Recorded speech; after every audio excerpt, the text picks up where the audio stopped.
नमस्कार, मैं हूं एमएस निर्मल। इस समय करनाल लोकसभा चुनाव को लेकर के हम लोगों की राय जान रहे हैं और इस समय हम करनाल जो वकीलों के पास पहुंचे हैं, वरिष्ठ अधिवक्ता मौजूद हैं, बहुत बुद्धिमान लोग मौजूद हैं। इस समय करनाल में लोकसभा की क्या स्थिति चल रही है, लोग क्या सोच रहे हैं, आखिर ये जो चुनाव है ये कितना महत्वपूर्ण चुनाव है। वैसे भी करनाल में दो मुख्यमंत्री, एक पूर्व मुख्यमंत्री और एक जो मौजूदा मुख्यमंत्री है, जहां करनाल विधानसभा उपचुनाव हो रहा है, नायब सिंह सैनी जी वो प्रत्याशी हैं भारतीय जनता पार्टी की तरफ से। लोग क्या सोच रहे हैं और इस समय वकील महोदय क्या सोच रहे हैं, हम आपको मिलवाएंगे। वरिष्ठ वकील हैं और राजनीतिक समझ भी रखते हैं, बहुत सारी बातें हैं। शिव सिंह जी, जनता हल्का पर स्वागत है आपका। क्या कहना चाहेंगे इस चुनाव को लेकर आप? चुनाव हो रहा और ठीक ठाक हो रहा। किसकी हवा चल रही है? हवा के 14 लाख वोटर है। हम किस की हवा सुना है? कुछ कह रहे कांग्रेस नहीं, 21 लाख हैं वोटर। तो 21 लाख है तो 14 लाख तो कम से कम पोल होंगे। तो उनकी हम राय मैं व्यक्तिगत रूप से क्या बता सकता हूँ। मैं वकील महोदय क्या सोच रहे हैं? वोट तो आप लोग भी देंगे। वकील महोदय तो अपने स्वार्थ के अनुसार जाएंगे। अच्छा, उन अपना स्वार्थ देखना, हमारा स्वार्थ कहाँ पूरा हुआ है। अच्छा, वो इसके अलावा कुछ नहीं देख। स्वार्थ तो सभी आदमी देख रहे हैं। नहीं, सब नहीं देख रहे। अच्छा, ये करनाल में मनोहर लाल खट्टर जी खड़े हैं, 9 साल 9.5 साल मुख्यमंत्री रहे हैं।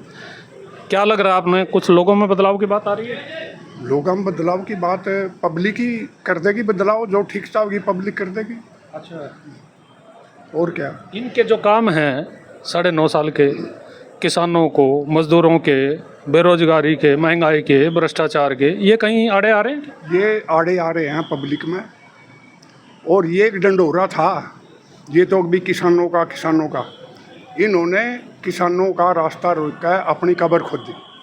बिल्कुल, क्योंकि जो राजा डेमोक्रेसी के अंदर जनता को अपनी बात नहीं सुनता, जनता की बात नहीं सुनता, तो उसका अर्थ फिर जनता अपने ढंग से देगी वोट के माध्यम से।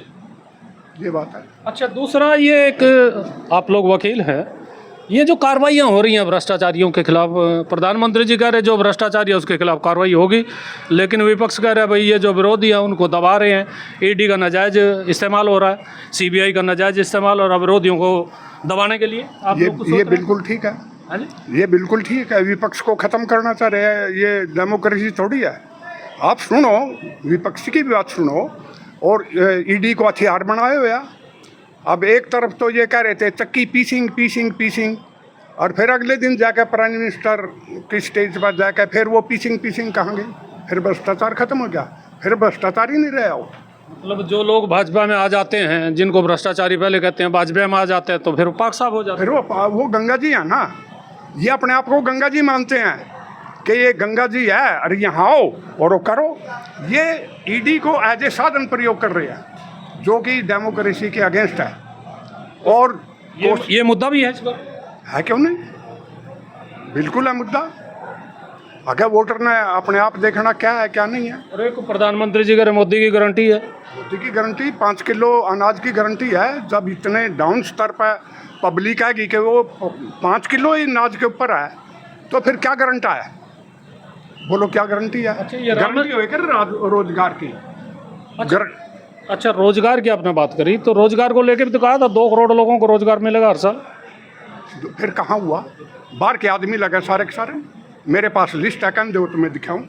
550 आदमियों की एडीओ की भर्ती निकली थी और टेस्ट कर दिया, और उसमें से लगे 48, सब काट दिए।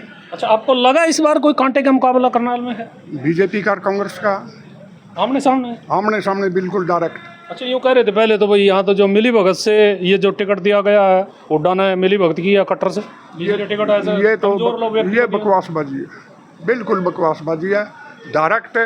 बल्कि ये जो तिकोना होया ना, ये और बड़ी होया कांग्रेस के लिए। अच्छा, मेरा व्यक्तिगत विचार तो ये तिकोना बढ़िया। हाँ, तिकोना बड़ी होया। और भी अधिवक्ता, इनसे भी जानेंगे किस तरह का माहौल चल रहा है जी, कोई मुकाबला चल रहा है दोनों के बीच में? निर्मल जी, सबसे पहले तो मैं जनता हल्का देख रहे सभी दर्शकों को नमस्कार करता हूं।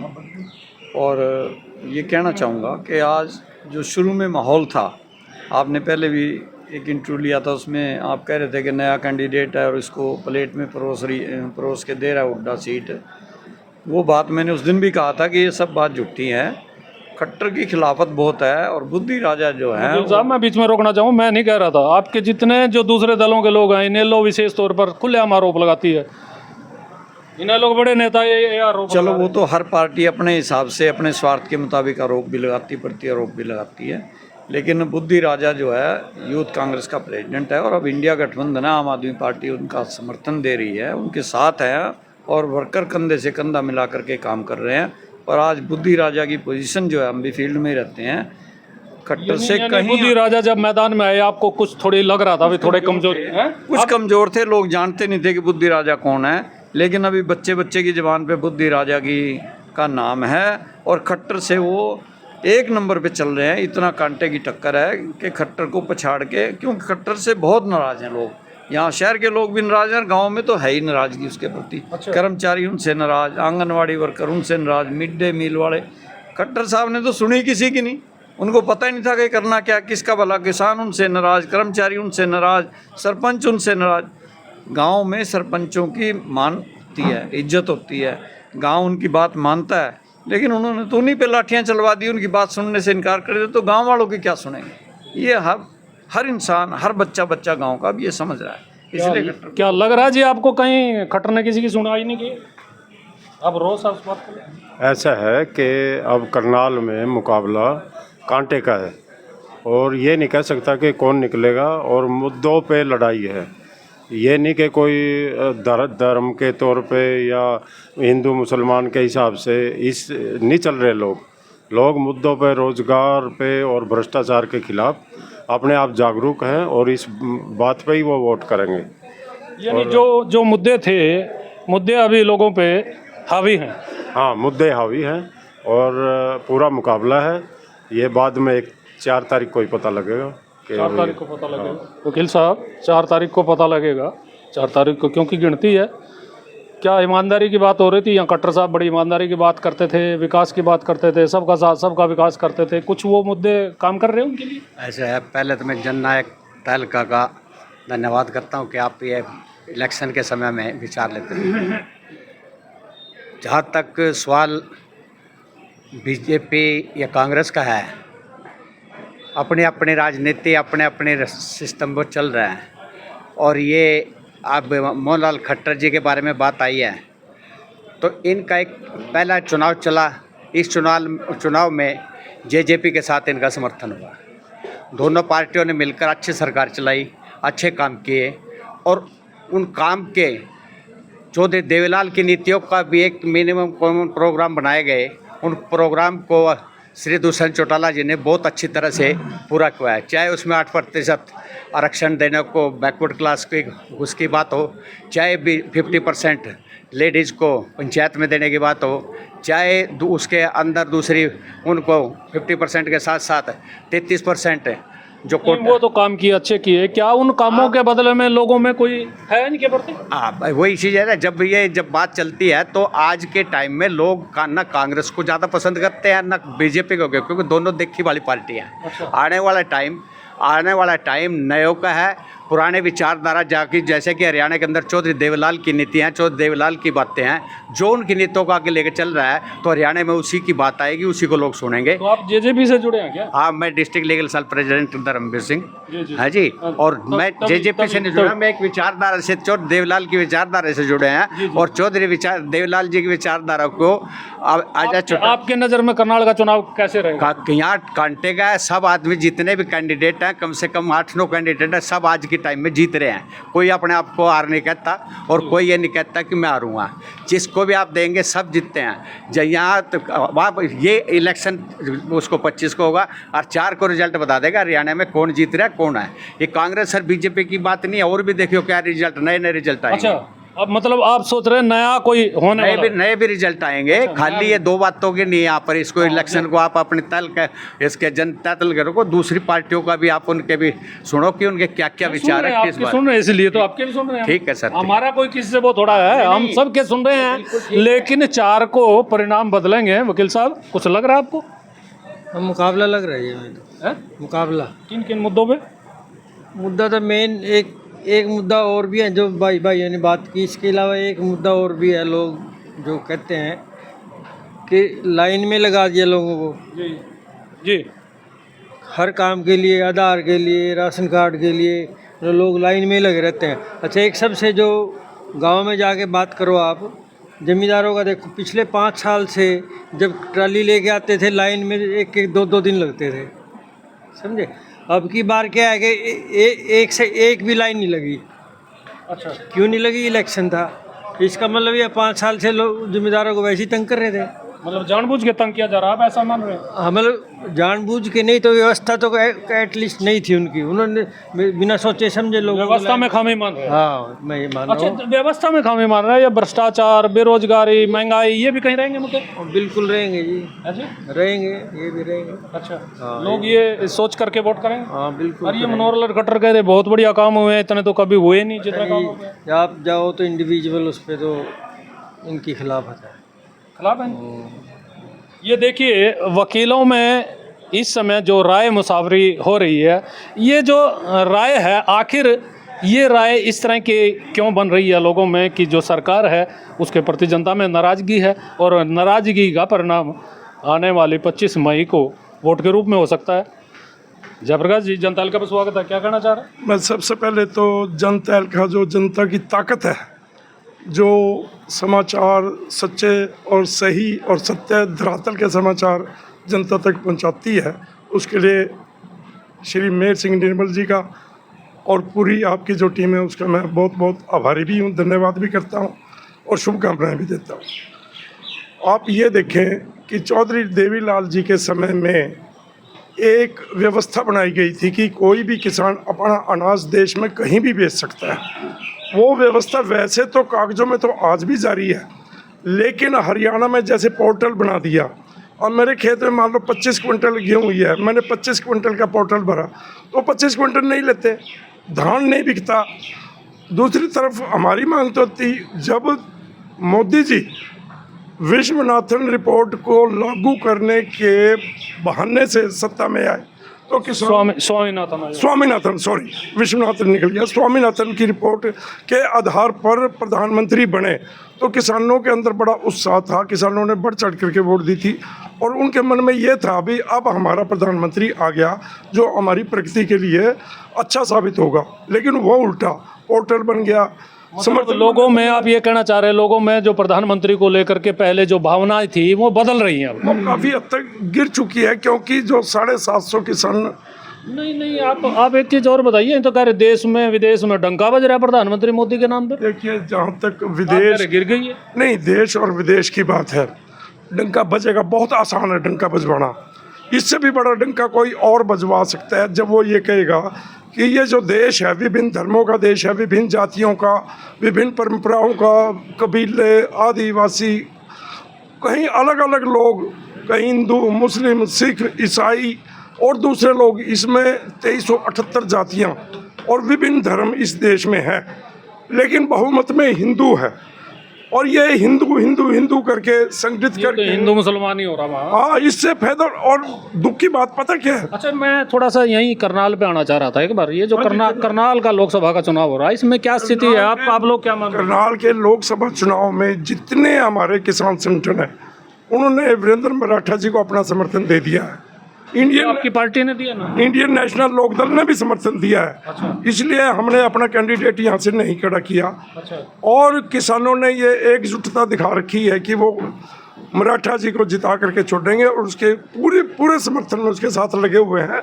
और किसानी ग्रामीण पृष्ठभूमि का हर व्यक्ति, चाहे वो मजदूर है, कमोद साहब, किसान तो कांग्रेस वालों के साथ भी हैं, किसान तो बीजेपी वालों के साथ नहीं, वो ऐसा होता है ना, हर पार्टी में हर वर्ग के नेता। अच्छा, मुकाबला बता दो किस तरह होगा?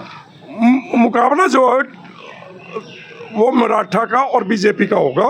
अच्छा। आखिर में ये देख लेना आप, कांग्रेस वाला बाहर है। कांग्रेस वाला एक तो अनजान है, वो यहाँ का है नहीं, नंबर 1 बात, उसे कोई जानता नहीं। नंबर 2 बात ये है। नंबर 3 ये बात है कि कांग्रेस के आपसी फूट भी उसके हारने का सबसे बड़ा कारण बनेगी। तो इसलिए अंदर से कांग्रेस के बहुत से लोग जो हैं वो वीरेंद्र मराठा को सपोर्ट कर रहे हैं और इसी तरह से इंडियन नेशनल लोकदल, किसान संगठन, मजदूर संगठन, ये सारे के सारे उसके साथ खड़े हुए हैं वीरेंद्र मराठा जी के साथ। तो वीरेंद्र मराठा जी काफ़ी अच्छे मार्जिन से जीतने की स्थिति में आ चुके हैं। बहुत अच्छी बात हुई। कुछ और वकील साथी भी हमारे साथ जुड़ चुके हैं। जनता हल्का पर स्वागत है जी आपका। चुनाव को लेकर के प्रतिक्रियाएं जान रहे हैं। हाँ जी, हाँ जी। क्या कहना चाहेंगे? करनाल जो सीट है बड़ी महत्वपूर्ण सीट है। मैं तो ये कहना चाहूँगा, अगर बीजेपी के हालात अच्छे होते तो खट्टर साहब 9.5 साल के बाद क्यों बदले जाते। इससे अंदाज़ा लगा लो कि हालात बहुत बुरे हैं इनके। कभी ये सैनी को ले आए, ये सोचते हैं सैनी वोट आ जाएगी। खट्टर साहब ने अगर कुछ किया होता तो बहुत मैं कहूँ उसको आगे रखना चाहिए था। इससे ही साबित होता है। और दूसरा, आप प्रधानमंत्री जी के भाषण सुनो। तो आपको यूँ लग रहा है कि हरियाणा में पहले हार मान ली थी इन्होंने? हाँ, पहले ही हार मान लिया। 10 की 10 सीटों पे हारने जा रहे हैं ये। और यहाँ करनाल की सीट पे एक ऐसा आदमी आया है, लड़का एक से नया आया है, और हम सोचते थे शायद पिछड़ा हो रहेगा, लेकिन वो धीरे धीरे आज ऊपर चला गया है। वो ये सैनी के बनाने से कहते हैं पिछड़े वर्ग के लोग तो इनके साथ जुड़ के बात। चलो वक्त आएगा बताएगा। लोगों में हम तो देखते हैं, लोगों के बात सुनते हैं, कचहरी में आते हैं, जिस तरह लोगों को यह पता चलता है कि लोगों में अंदर कितनी नाराजगी है। मोदी की बातों का भी नाराजगी है। 10 साल पहले मोदी से भी ये सोचते थे। मोदी नाराजगी का क्या मतलब? उनको उनकी बातों में यकीन? बातें झूठ बोलते हैं ये। अच्छा। आप कोई भी बात उठा के देख लो, कोई सच हुई हो। बहुत बड़ी बात करें आप तो। हाँ भाई, बिल्कुल है। कोई गारंटी बता दो कौन सी पूरा करी हो। तो बहुत देर है मोदी की। क्या गारंटी है बताओ तो ना, कौन सी गारंटी पूरा करी। सिर्फ एक अनाज दे के लोगों को बका रहे हैं। रोजगार दो आपको, उनके रोजगार के अवसर बढ़ाओ। कोई कहना इस तरह की बात करो। 2022 में आय भी दुगनी कर दी और आय दुगनी होगी। देख लो कितनी बड़ी दुगनी होगी। और ये क्या करता है, ताड़ी पीट के किसान कहीं भी बेच सकता है। हमारे यूपी के रिश्तेदार यहाँ के करनाल में बेचा करते थे, अब उनको डंडे लगते हैं वहाँ। जो भी अब एजिटेशन करता है ना, चाहे उसमें किसान करो, चाहे उसमें व्यापारी करो, चाहे उसमें सरपंच करो, जो भी करे, चाहे उनमें कर्मचारी करो, चाहे उन्हें आंगनवाड़ी वाले करो, उनको लठों से पीटा जाता है। तो ये हालात हो रहे इस देश के। और लड़ाई जो है, खट्टर साहब तो एक मोहरा है, करनाल का है। लड़ाई जो है, मोदी भी नीचे चले गए जो 400 की बात करते थे।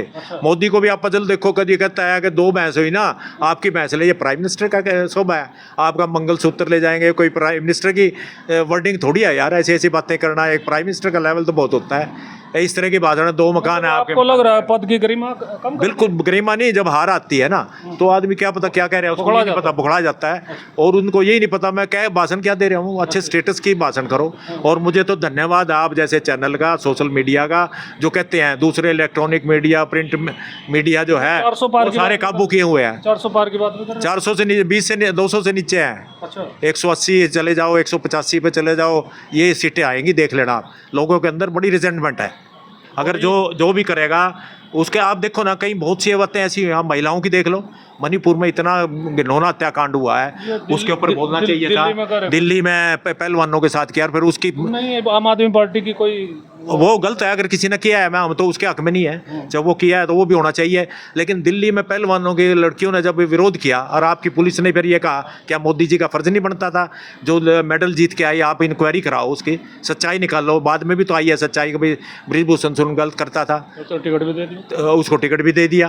तो अब अगर कहीं और हो जाए ना, अगर किसी कांग्रेस की स्टेट में हो जाए ना कोई, उसको सारी बीजेपी डंडोरा पीटने पर लग जाती है। बंगाल में हुआ, गलत हुआ, हम उसकी तारीफ नहीं करते। जिस आदमी ने गलत काम किया उसको सीडी भी कुछ हो रहा है। हाँ, वो फिर अब कई बार ये आ गया, हमारे से तो नकली दस्तक करा लिए गए थे। और कर्नाटक में बोलता है मोदी जी, इनके साथ जो है, या क्या नाम है, पूर्व प्रधानमंत्री का पोता जो है, उसमें इतनी भारी तकड़ा स्कैंडल किया, उसमें देखता है। आप इलेक्ट्रोल बॉन्ड दे दो, क्यों नहीं बोलते? आपका फर्ज बनता है इलेक्ट्रोल बॉन्ड में, जहां भ्रष्टाचार हुआ है। करनाल की क्या स्थिति है? करनाल की बताओ। करनाल तो कांग्रेस ऊपर जीतती जा रही है। अब ये देखो कितने से जीतेगी, जा रही है। हाँ, धीरे धीरे रोज बढ़ती जा रही है। अच्छा, जीत की तरफ अग्रसर है। पक्की बात है। पक्की बात है। 4 तारीख को मिलेंगे। हाँ बिल्कुल मिलेंगे, आपको मिठाई खवाएंगे जीतने के बाद। वाह जी वाह। राणा जी, हाँ जी, ये 4 तारीख को मिठाई खवा रहे हैं। हाँ जी, हाँ जी, तो जरूर आप इनकी मिठाई खाना, फिर हमारे भी खाना है। ऐसा है। हाँ है, आप भी खिला रहे हैं मिठाई? आज जरूर खिलाएंगे जी, जरूर खिलाएंगे। मैं सबसे पहले चौधरी मेहर सिंह निर्मल जी व जनता हल्का के जितने भी दर्शक हैं, उन सभी को मेरी तरफ से सभी को नमस्कार। और चौधरी मेहर सिंह निर्मल जी हमारे बहुत पुराने जानकार हैं, हम इन्हें जानते हैं। इनकी रिपोर्टिंग जो है बड़ी सत्य और अच्छी होती है, और ये गहराई तक जाके बात करते हैं। और आज भी ये वकीलों अधिवक्ताओं के बीच में जो आज अपने बाइट ले रहे हैं ये, और इसको भी ये निचोड़ निकाल के सब कुछ बताएंगे। और मेरा तो जो साहब कहना सिर्फ यही है कि देखो, जब जनता वोट डालती है, जनता बड़ी शानी है, जनता सर्वप्रिय है, जनता ही अदालत है, जनता ही फैसला देती है। क्योंकि हरियाणा के अंदर 9.5 साल मनोहर लाल जी मुख्यमंत्री रहे हैं। कोई पर्ची, कोई किसी का पैसा, कोई एक आदमी आके ये कह दे कि मैंने उसको रिश्वत दे के मैंने अपना काम कराया, अपने बच्चे का ट्रांसफ़र कराया, अपने नौकरियां लगवाई हैं अपना, या कोई और स्कैम भी कोई लेके आ जाए, या जो सेंटर का हो, सेंटर में कोई स्कैम हुआ हो। जो पिछली सरकारें रही हैं उनमें कितने स्कैम थे, हर आदमी सोचता है। अब ये कहते हैं आय भी ले लो, किसानों की भी आय ले लो, आप देख लो कितनी फसलें जा रही हैं, कितने 90 एक। राणा जी बीच में थोड़ा रोकना चाह रहा है, लोगों में तो बहुत बढ़िया काम किया है इन्होंने, बिना खर्चे बिना पर्चे, सबका साथ सबका विकास। फिर लोगों में नाराजगी क्यों होगा इनके करते, खट्टर के करते? ऐसा है, ये इसका कारण तो समझा दो, ऐसा जानना चाह रहे हैं हमारा। ऐसा निर्मल जी, ऐसा इसमें देखो, आपको एक आदमी बोल रहा, अभी मेरे साथी ने अभी बोला है, तो एक नियम बहुत सारे लोगों के पास जा रहे हैं, उसी पे आ रहा हूं मैं। हाँ जी। उनमें से अगर कोई किसी पार्टी से है, वो तो देखो खिलाफत करेगा। और दूसरी बात ये, आम आदमी में अगर कोई भी तो थोड़ी बहुत खिलाफत है, वो इन मुद्दों को देखता है, इन चीज़ों को भी देखेगा कि भाई इन्होंने किया क्या है। कुछ थोड़ा सा उनके व्यवहार में भी फर्क पड़ रहा है। करे कुछ भारतीय जनता पार्टी के लोग भी हराने के लिए तैयार। ऐसा वो जनसंघ से हैं जी, सन्यासी आदमी हैं। उन्होंने सारी उम्र जो है ना तपस्या की है, ईमानदार आदमी हैं। कुछ व्यवहार रूखा थोड़ा हो सकता है, थोड़ा बहुत हो, मैं ये नहीं कहता कि वो नहीं होगा, थोड़ा बहुत हो तो लोग दूसरी बातों को भी तो समझते हैं, उनके कार्य को भी तो देखेंगे। मतलब वो व्यवहार को लेकर नाराजगी, काम को थोड़ा बहुत हो सकती है, वो सब ठीक हो जाएगी, कोई प्रॉब्लम नहीं है। और यहाँ चुनाव बहुत बढ़िया है और बहुत आगे हैं। हम आपको, अभी मेरे साथी ने कहा मिठाई खिलाएं, मैं आपको मिठाई खिलाऊंगा और जरूर खिलाऊंगा। किसके लिए? मनोहर जी के लिए। अच्छा, मनोहर लाल जी जीत रहे हैं पक्का जी। 100 वोटों से, कितने वोटों से? भाई ये तो नहीं मैं कह सकता, देखो जी मेरी प्रेडिक्शन तो ये इतनी ठीक नहीं है, पर अच्छे मार्जिन से जीत रहे हैं, अच्छे से जीते, अच्छे मार्जिन से जीते। पीछे तो 6 लाख से ज्यादा ही जीते थे यहाँ के जो भाजपा के प्रत्याशी थे, तो इस बार भी वही थोड़ा कम हो जाएगा, तो कम हो गया तो फिर उसमें तो इज्जत खराब नहीं, कोई इज्जत खराब नहीं होती जी। ये तो राजनीति है जी, ये तो जो है ना लोकतंत्र का पर्व है। अच्छा। हाँ, त्योहार है, इसमें तो देखो जनता का इधर उधर सब कुछ थोड़ा बहुत चलता है। बाकी मैं अपने मतलब लोगों में जो नाराजगी, मैं अपने नंबरदारों की, मैं अपने आशा वर्कर कर्मचारियों की, वो कहीं मैटर नहीं। मैं अपने विश्वास से आपको एक मतलब विश्वास दिला सकता हूं कि जो नाराजगी आप कह रहे हैं ना, वो नाराजगी काफी कम हो गई है। अच्छा, थी मतलब कम, थोड़ी बहुत थी, वो काफी कम हो गई है। और चाहे वो सरपंचों की है, जब तक वोट पड़ेगी और कम हो जाएगी। हाँ बिल्कुल हो जाएगी। आप देखना जी लाइन, आप ऐसे तो राजपूत तो कहते हैं राजपूत नाराज है। मैं आपको अभी नहीं बिल्कुल आपने सही मुद्दा उठाया। मैं पूछने वाला था वो कि ये कह रहे हैं कि हरियाणा में भी, उत्तर प्रदेश में भी राजपूत खिलाफ हैं और उन्होंने कोई निर्णय किया हुआ। आप उसी जाति से संबंधित?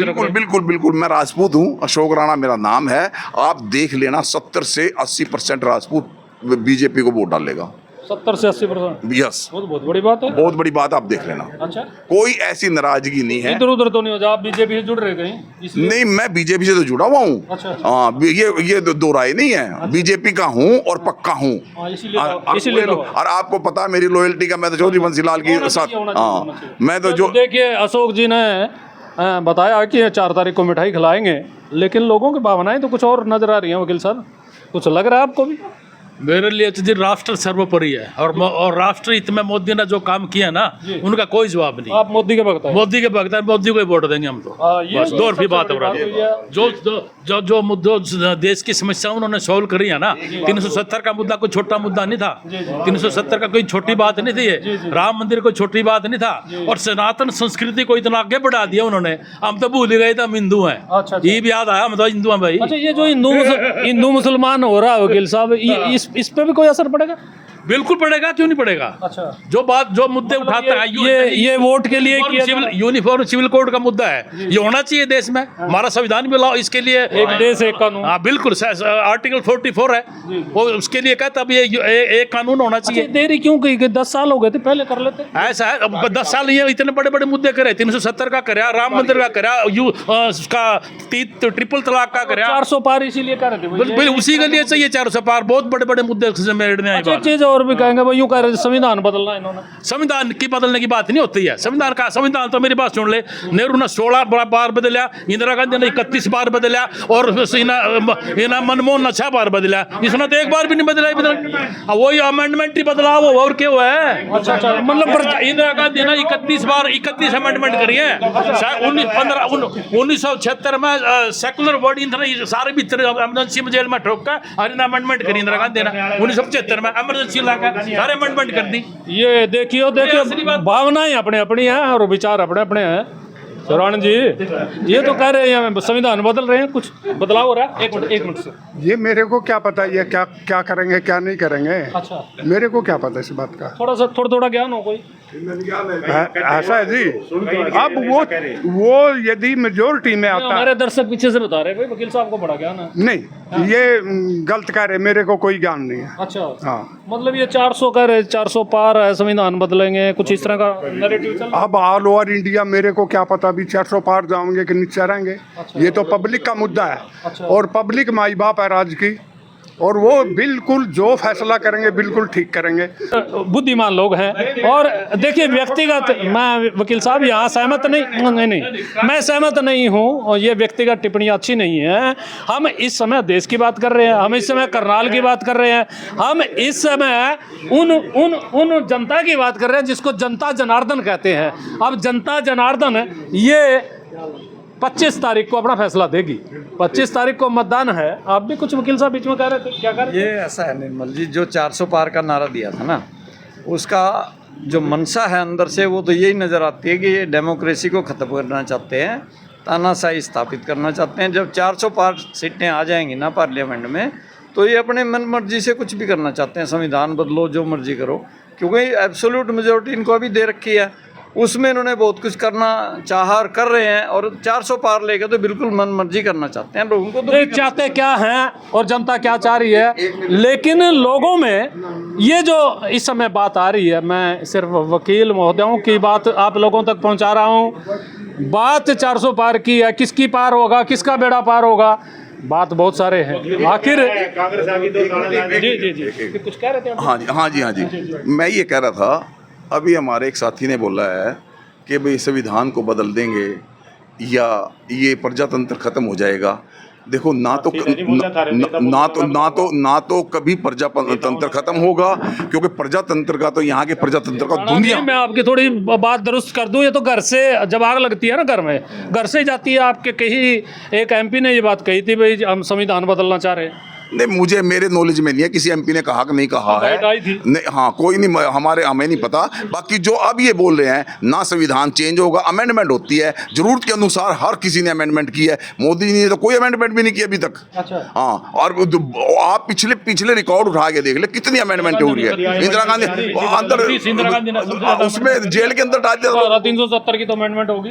धारा 370 तो अलग चीज है, उसकी तो डिमांड है, देश की डिमांड थी।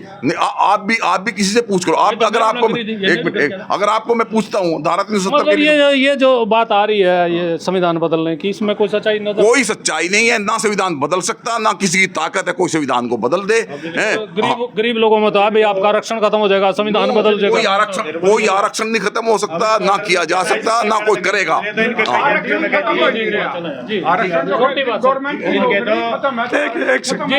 देखिए थोड़ा सा, जब तक आप नेता को पढ़ेंगे नहीं, जब तक आप समझ नहीं पाएंगे। एक मिनट, मोदी जी को समझना चाहिए, मोदी जी लोकतंत्र को प्रगति में बाधक मानते हैं। अच्छा, ये बहुत गहरी बात है, समझने की बात है। क्यों मानते हैं? इसलिए मानते हैं वो, इसलिए उन्होंने ये कहा था कि कांग्रेस को खत्म कर देंगे, देश से कांग्रेस खत्म हो जाएगी।